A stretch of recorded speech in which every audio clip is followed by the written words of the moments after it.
बिस्मिल्लाहिर्रहमानिर्रहीम। अस्सलामु अलैकुम वरहमतुल्लाहि वबरकातुहू। बच्चों को डराने धमकाने से क्या होता है? बच्चों की परवरिश के जदीद तरीके। जन्नत में एक घर है जिसे दारुल फरह यानी खुशियों का घर कहा जाता है। इसमें वो लोग दाखिल होंगे जो अपने बच्चों को खुश रखते हैं।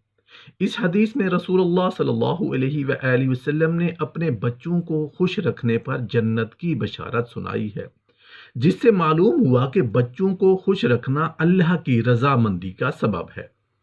बच्चों को खुश रखने के कई तरीके हैं। मसलन बच्चों के साथ कभी कभार खेल में शरीक होना, उनकी जायज़ और नन्ही ख्वाहिशात का पूरा करना, उनके साथ अच्छे अखलाक और खंदा पेशानी से पेश आना, उन्हें कभी कभार ऐसा कोई लतीफ़ा सुनाना जिससे वो खुश होकर बे अख्तियार हंस पड़े। लेकिन इसमें यह ख्याल रहे कि वो मज़ाह झूठ भी ना हो और उससे किसी की तौहीन भी मकसूद ना हो, और ना ही उसमें गीबत का कोई पहलू हो। जैसे रसूलुल्लाह सल्लल्लाहु अलैहि वसल्लम फरमाया करते थे, एक मर्तबा एक बूढ़ी औरत ने नबी करीम सल्लल्लाहु अलैहि वसल्लम की खिदमत में हाजिर होकर अर्ज किया, मेरे लिए दुआ फरमाएं कि मैं जन्नत में दाखिल हो जाऊं। तो नबी करीम सल्लल्लाहु अलैहि वसल्लम ने फरमाया कि जन्नत में तो बुढ़िया नहीं जा सकती। इस पर वो रोने लगी, तो आपने तबस्सुम फरमाते हुए इरशाद फरमाया कि जन्नत में दाखिल करने से पहले अल्लाह ताला सब मुसलमान मर्द औरतों को दोबारा जवान बना देंगे, यानी तुम्हें भी जवान करके जन्नत में दाखिल किया जाएगा। ये सुनकर वो खुश हो गई। देखिए, इस मज़ाह में ना झूठ है, ना किसी पर चोट और ना गीबत। एक मर्तबा अमीरुल मोमिनीन हज़रत उमर बिन खत्ताब रज़ियल्लाहु अन्हु अपने दौरे खिलाफत में मदीना की गलियों से गुजर रहे थे। गुजरते हुए एक ऐसी जगह पहुंचे जहां कुछ बच्चे खेल रहे थे। जब बच्चों ने अमीरुल मोमिनीन को देखा तो सब इधर उधर भाग गए, लेकिन एक बच्चा अपनी जगह पर खड़ा रहा। हजरत उमर रज़ियल्लाहु अन्हु ने उसकी बहादुरी से ताज्जुब में आकर पूछा कि लड़के, तुम क्यों नहीं भागे? तो उस बच्चे ने जवाब दिया कि ए अमीरुल मोमिनीन, मैं क्यों भागूं? मैंने कोई गुनाह नहीं किया जो डरूं, और यहाँ पर रास्ता इतना तंग नहीं कि आप गुजर ना सके। हजरत उमर रज़ियल्लाहु अन्हु ने उसका नाम पूछा। बच्चे ने कहा, मैं अब्दुल्लाह बिन अल जुबैर हूँ। उस पर हजरत उमर रज़ियल्लाहु अन्हु ने फरमाया, अब ताज्जुब नहीं है, क्योंकि ये अस्मा बिनते अबी बकर रज़ियल्लाहु अन्हा का बेटा है। बच्चा पैदाइशी तौर पर किसी चीज से खौफ नहीं खाता, बल्कि वो अपनी गिरदो पेश की चीजों के मामले में ये जानता है ही नहीं कि खौफ क्या है। खौफ उनमें वक्त पैदा करता है जब उनके सामने खौफ के मुजाहिरे किए जाएं। अगर आप बच्चे के सामने ऐसी हरकत करती हैं जिससे आपके इंतहाई खौफ और परेशानी का पता चल रहा होता है, तो बच्चा भी आपकी नकल करने लगता है। एक मुसलमान माँ होते हुए आपके लिए किसी तरह ये जेब नहीं देता कि आप छोटे मासूम बच्चों को उम्मत मोहम्मदिया के होनहार नौनहालों को किसी गलती और कोताही पर धमकी दें, खसूसन ऐसी धमकी जिससे वो आपको बेरहम, जालिमा और जाबिरा समझने लगे। मसलन अब अग अ- मसलन अगर अब तुमने ये किया तो तुम्हारे बाप को बता दूंगी, अब यूं किया तो घर से निकाल दूंगी, अब किया तो अंधेरे की तरफ इशारा करके कहना कि भूत के पास ले जाऊंगी। तौबा तौबा, कभी भी ऐसा ना कीजिए। अगर खुदा ना करे आपके अंदर ये मर्ज है तो 2 रकात नफिल पढ़कर तौबा कीजिए और रो रो कर अल्लाह से दुआ मांगिए कि ए अल्लाह, मुझे इन बुरी आदतों से निजात दीजिए। इसके साथ साथ याद रखिए, इस तरह धमकी देने से इस्लाह तो हरगिज नहीं होगी। हाँ, 3 बड़े नुकसान जरूर होंगे जो उस बच्चे के हाल और मुस्तकबिल पर असर अंदाज होंगे। मसलन अगर आपने बच्चे को उसके बाप की धमकी दी तो इस तरह से आपने अपनी हैसियत तो बच्चे की नज़रों में बिल्कुल ख़त्म कर दी, और बच्चे के जहन में अपने बाप का तस्वुर जालिम और बेरहम होने का बैठ जाएगा।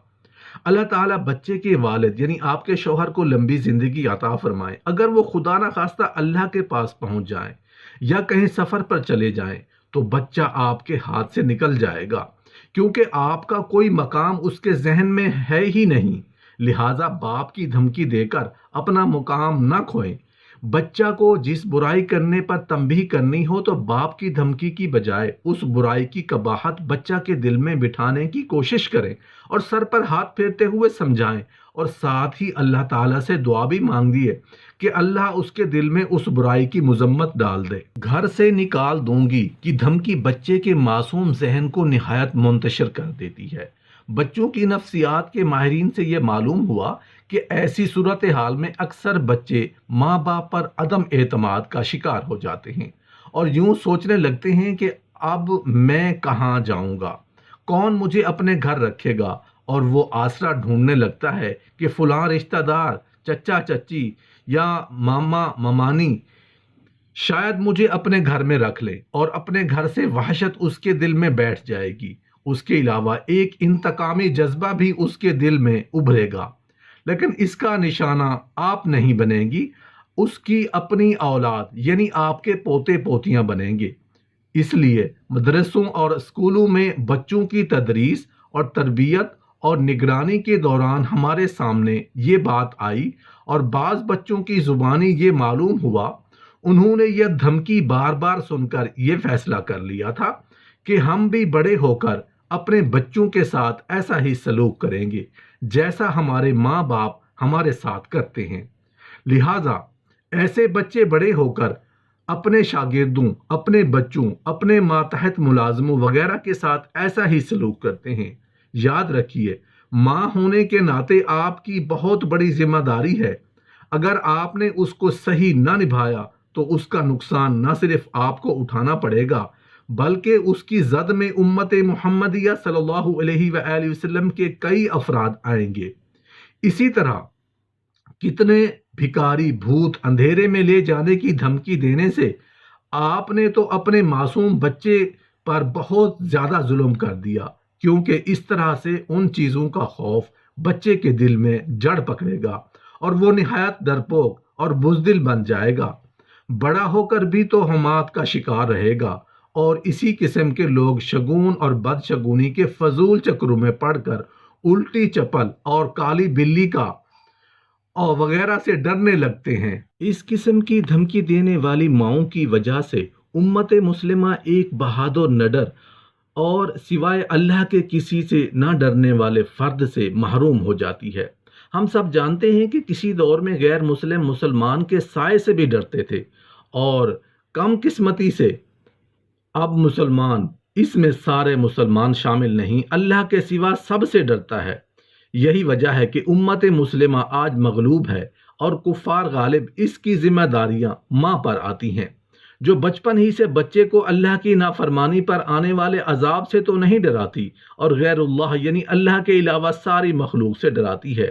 لہٰذا ہماری درخواست ہے کہ ایسی ماؤں سے کہ وہ اگر اپنے بچے سے کوئی برائی ختم کرنا چاہتی ہیں تو بچے کو اس کی عمر کے اعتبار سے اس طرح پیار و محبت سے سمجھائیں کہ اس برائی کی نفرت اس کے دل میں ایسی بیٹھ جائے کہ یہ برائی وہ آپ کے سامنے تو درکنار، آپ کی پیٹھ پیچھے بھی نہ کرے۔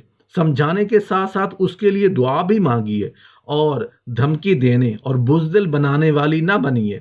غور کیجئے، صحابیات رضی اللہ عنہما اپنے بچوں کی ایسی تربیت کیا کرتی تھیں کہ وہ داعی، مجاہد، زاہد اور بہادر بنتے تھے، اور دنیا عالم کے سامنے ڈٹ کر کھڑے ہونے کی صلاحیت رکھتے تھے۔ یہ حقیقت روز روشن کی طرح عیاں ہے کہ بچوں کی تربیت میں سب سے زیادہ اہم کردار ماں کا ہوتا ہے۔